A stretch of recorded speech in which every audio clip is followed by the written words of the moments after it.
tokamata su mukanda ya tata Nzambe mater pokwa lelo tokozongo na mukanda ye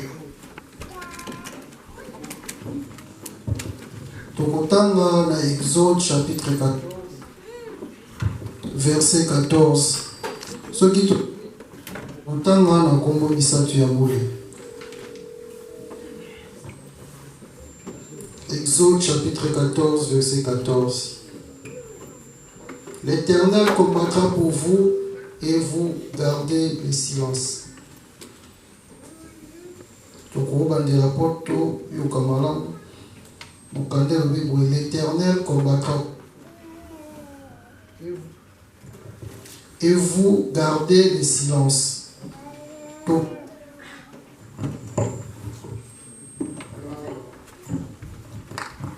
Na kombo ya tata ya mwana pe tata Molimo Santo. Nzambe na biso papa simoki mwankialani Nzambe Molimo Santo. Papa tubelelio na ileko oyo me yango tobelela kombo na oto sengi bolimbisi. Papa te tozali batu na mabe na sina ntango. Papa oyo senga biso tosala yango biso tokoka kosala te. Oyo pekisa biso yango biso tosalaka. Nzambe tozali kaka bana tosengi bolimbisi na biso. Na munga oyo mwai mbuna ona ponami na tine tena li sabana na yo bilei no abo moi. Papa na mikokite ya ona belelio oya telemo na makolo na ngai yo bana makolo na ngai po oyo te nyonso na kobibisa zala yo papa ekwa kote ya ngai longo na bandeko po te to bomba to sela mokona suka to zulamba kimia to sengi kubanda programme na biso banda kiti na suka na kombo ya tata ya mwana pe tata Molimo Santo. Amen. Na kombo ya tata ya mwana pe tata Molimo Santo. Tutangi mikanda misatu na bae sima to bande na nzembo ya bayuda psaume de David 3. To bande na verset 1er ti na verset 9. Sima to aboleka na mokanda ya Exode chapitre 20 du 1er au 17e verset. De awa to ye kotanga mokanda na biso suka na toujours na Exode chapitre 14 verset 14. Na mokanda na biso ya moto tangaki nzembo ya bayuda o totangi ezali libondeli David asalaki. Libondeli o David asalaki on atina nini? Soki tozongi na histoire ya kokona biso David azalaki roi oyo tata Nzambe aponaki roi ya mibale ya na mboka Israël ya ba Israélite. Pambate Saoul azalaki ya liboso ya mibale ezali David. Alors David tangu ya sali lisumu liboso ya tata Nzambe nde tata Nzambe asepela ete na lisumu ya kobo David asalaki apesaki etumbu ayebisaki ye mwana ne akokufa et puis abeba malédiction ekota katikati na libota na ye. Alors mwana ne oyo Absalomo pambate David asale libondeli oto mwana ne oyo alukaki aboma ye. Mwana ne oyo akimaki Israël na tinani tine bumende konaye Amnon abumande kone Amnon pona nini abuma pe de konaye parce que de konaye aviolaka pe de konaye mususu mwasi Tamar ne Absalomo asepela kite abilokola de konanga sali boya bando esali abatunga na obomaye. Alors organizaki tokobenga o banquet bien bafemo mune na bengise batu nyonso bana roi nyonso bakende kuna nde kuna pese mitindo pa basali na yeke non nde konanga ta bomona okoma na kwiti ya masanga ya 20 bobeta eti bobomaye nde esame pe bongo tangu same komi pa David ye pa ke David roi ki makambo wana akimi po beke na Israël so bomi mutu yo pe fo ba boma nde akimaki musika akimaki kuna na mboka babengi Gisher kuna nde aumelaki asaki 3 ans. Mais papa na David amoneka ke no mwana kei posa na ezaleke mwana na zonga toujours azali na souci mwana zonga ti atinde basali ne ba yebisa ya zonga. Mais tant azongi na Jérusalem asale 2 ans bakutana na roi te. Tant bakutani na roi kuna kota kende azwe da makanisi mabe pona papa na ye. mais ayi quand même kozonga. 2 ans bakutana na papa na ete to ba kokutana na papa na asengi bolimbisi. Papa na zo pesi char moko na 50 soldats. Tala makanisi mabe ya mwana azwi char wana ake kotelema na entrée ya ville ya Jérusalem.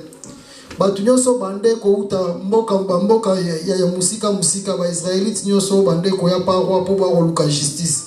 Afa ba kota ya otuna bango uti mboka nini? Ona uti mboka intel. Problème nezani ote ngai kuna na problème na mutu boye on est koluka justice paroi. Aye c'est so inga na zaye roi ne problème non peso solution. Non peso raison no problème non. Ayambi mutana lekani ake kabo. Ce qu'on va te voir combien de belles moments là que moi non soit comme roi c'est que mon problème de soyo c'est ça résolu. Nde ayaki ko ebisa papa na yake non il faut que na mboka ya Europe kuna nde esika saleve na tata Nzambe akende boko kusafe wana. David a juste apprécié 200 personnes au bakenda na. Tellement déjà a combien na estime combien makasi pa ba israélien. Au moment là que non faut ba wendre yenda comme roi. Tant ba combien na mboka nande esika nde ago bimisa atindi ba tunae atindi be misère na bamboka nyoso po abaki ebisa batu ke non ye soki boyoki musique ebeti se ke ye akomi roi.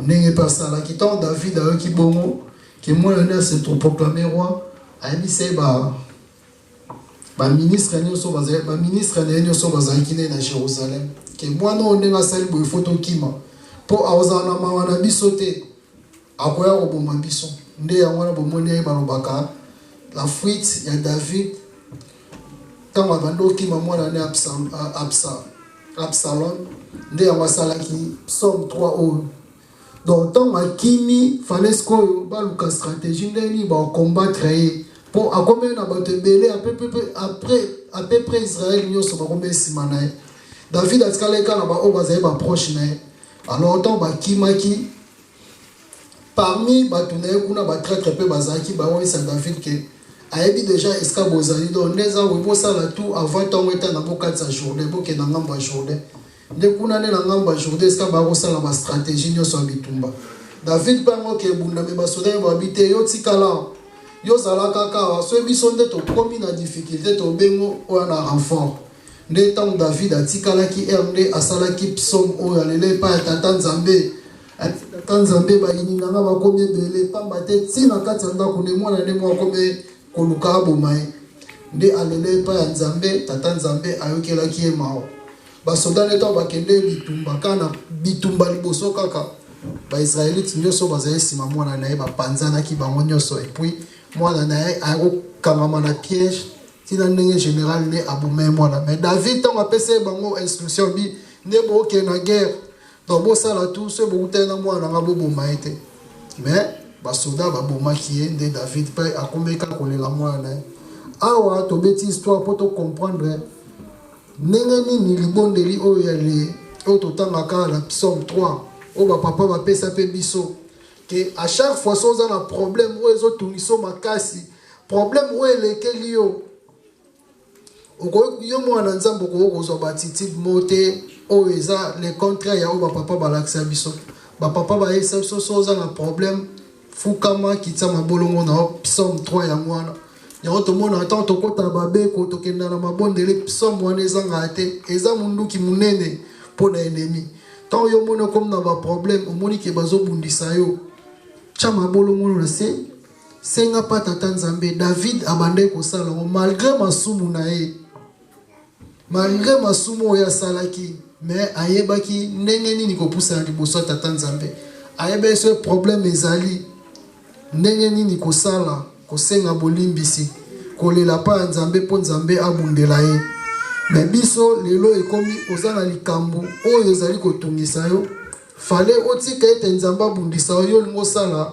oyo yo osala bainga ngo sala vengeance c'est-à-dire ozosala justice yo moko obosa que justice atata Nzambe ezali omona bandimi na bandimi baoluka basala na justice nde totale na dernièrement na ba Facebook na bite so bato amonaki yango pasteur na biso mona Gabon ake ofunda bandimi misatu na justice or makambo wana katikati na lingomba na biso epekisami mundimi aza na likambo ya mutu fala ke trouver mutu wana basolola te ye akomoke de gauche à droite akomoke de gauche à droite non biso balakisi biso bongo te katikati na lingomba katikati na lingomba totikela tata nzambe nde asala justice biso mo toyoki komisala justice te David ayebaki azala ye roi akoki kosala oyo nyonso akoki kosala kokangisa baarme ke bolukela mwana wana boboma me asengi mpa tata nzambe yo nde bundelanga etumba oyo donc amichaki na oye te ki roi na ye te makasi na ye te parce que azali un vaillant combattant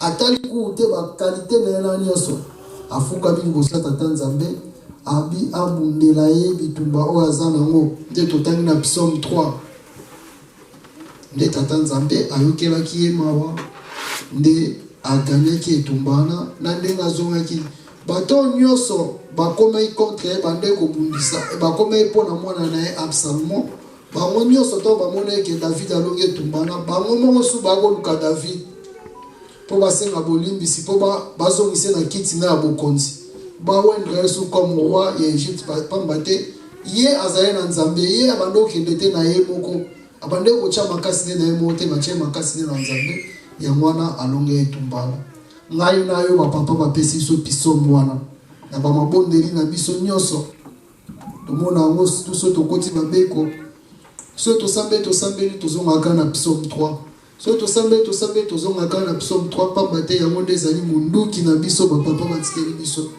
David ntango alela psaume wana mpa tata nzambe azwa resultat biso mpe so toleli na baproblème nyonso toza nango tozwa resultat na ntina psaume kuna toleki tokende na mokanda na biso ya mibale totangaki mibeko zomi na exode 20 nde biso nyonso toyebi yango ezali mibeko oyo tata nzambe apesa ye bana Israel na bobimi na bango na Egypte bana Israel to bando obima na Egypte koyimayima ezali makasi malgré oyo nyonso tata nzambe asaleli bango me koyimayima ezali makasi koyimayima wana mpe yango ezangisi bango kokota na mboka elaka tata nzambe apromete bango mboka elaka me bakotaki yango te na ntina oyimayima koyimayima wana yango ya komema bango na banzela oyo ezali contraire ya banzela tata nzambe bakomi kosambela bikeko na ntina oyimayima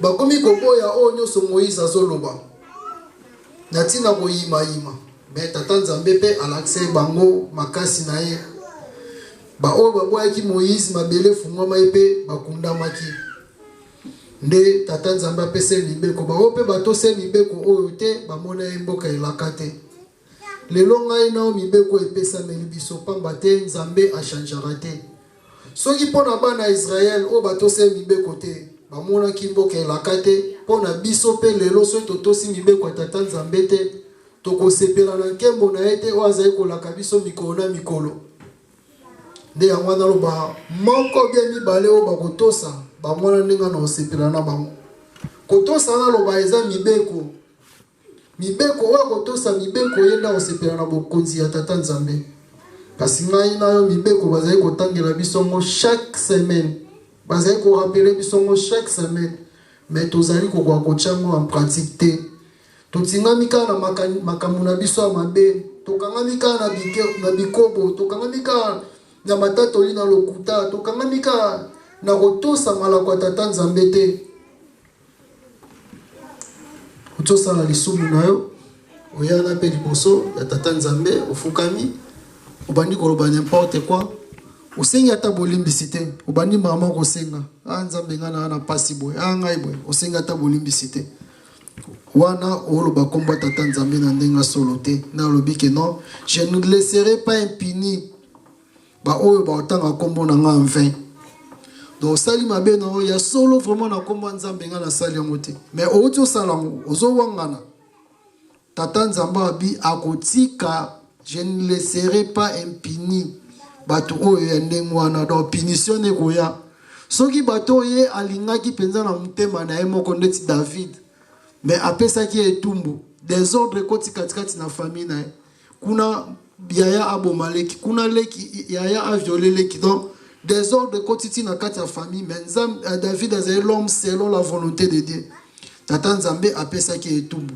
Pour dire que lisumu nyonso to sala na sera na ntango etumbu nango ezali. Ata lelo yeli ote be etumbu ekozala. Yango wana to yebaka okima mabe. Tata Nzambe alimbisa masumu mais conséquences sont déjà lobaki yango esala makaka. Bana Israël ton bato si mibe côté ba yimi batindi ba espion ba keta la mboka elaka. Ba espion ba si ba oke no mboka na ndengezana eza kitoko makamnyo so eza bien mais bato to kuti kuna baza milai minene donc biso to bimondire miyo liboso na bango dans ba boma biso. Ba bosani o nyoso Tata Nzambe sa ele bango dans le désert. Ba bosani o nyoso sa ele bango en Égypte. Ba bosani mune la Tata Nzambe ba yimi ba bi to kokate ndepese Tata Nzambe kanda. Kaka Josué na Caleb ba onde bayaki ba bi ke Tata Nzambe asali biso amine de to kota na mbokana. Mais tellement ba la voix tellement biso batom kitolo baka bato la voix o eza majoritaire ya onde voix ya malamu 10 personnes le quoi ba beto kota te bato nyonso batikale bandimel 10 personnes. Tata Nzambe asilika ki alobaki bokomona lisu mbokana elakate. Pour ça les akia pour bango nyonso mbala moko. Mais Moïse n'est tout à bosser dans mon Tata Nzambe. C'est ce qu'on bomi bango. On a l'Égypte balobani. Vous allez na makasi obimisa bango en Égypte mais au côté ça bango na mboka ana ozana moté ya mwana sisi bango na nzela. Tata Nzambe a okema. Mais le coup les a conséquences à l'isumu. Le roi déjà liloba Nzambe déjà dimaki. Ya mwana photo za la prudence Nzambe a lobito e bandeni osenga bolimbisi. Le roi déjà lobe ke no bakokufa bana Israël esika oyo banongi bakendaki aller-retour 20 jours bango basali 40 ans bazo balukaka esika mo bako koma na mboka na te o nyonso ezalaki mpo na nini Tata Nzambe lokola be bakufa zali na mposa bango nyonso basila bakoma kufa moko bakoli bakufi nde bana babotame na nzela bango nde bakote na mboka elaka. Tata mama mibeko oyo totosa yango Nzambe achangeala te. Nzambe oyo akomeye mibeko oyo na tango bana ba Yuda. Ka ye wana tozane lelo papa Simon Kimbangu kiangani. Kaka yende mutapesi biso mibeko oyo. Donc soki pe biso totosi te nde bango batosaki te tokokota na bokonzi ya Tata Nzambe te. Totosa mibeko. Tolongwana oyo nyonso ezali contraire ya Tata Nzambe. Oyo nyonso ezali kosala ke tozala musika ya Tata Nzambe. Mibeko zomi nde batangela biso eza mobeko monte ya olongola nyonso totosa moto batenga pina 9 mibeko na respecta oyo kaka nde muteko isangai ngai pina matatu lina lukutaka muteko isanga so na salle forme na tikiango ngai penza donc jour à dimanche ka muteko isanga na kokoye église te ngai pina ka ekobo so na tikiango te tout nyonso photo tika ya mo po ete Nzamba sepela na biso mukona suka tobika pe to sepela elongo na basanto na enatina mibeko pe kuna toreki elo to retenir na mibeko toto sa mibeko zomi ndenge zali to kakola yango te pamba te yango nezali fongola oyo komonisa biso esika banzambe na biso bazali tokei na mokanda na biso mateya na biso apoko lelo totamaki na Exode chapitre 14, verset 14. On a dit l'Éternel combattra pour vous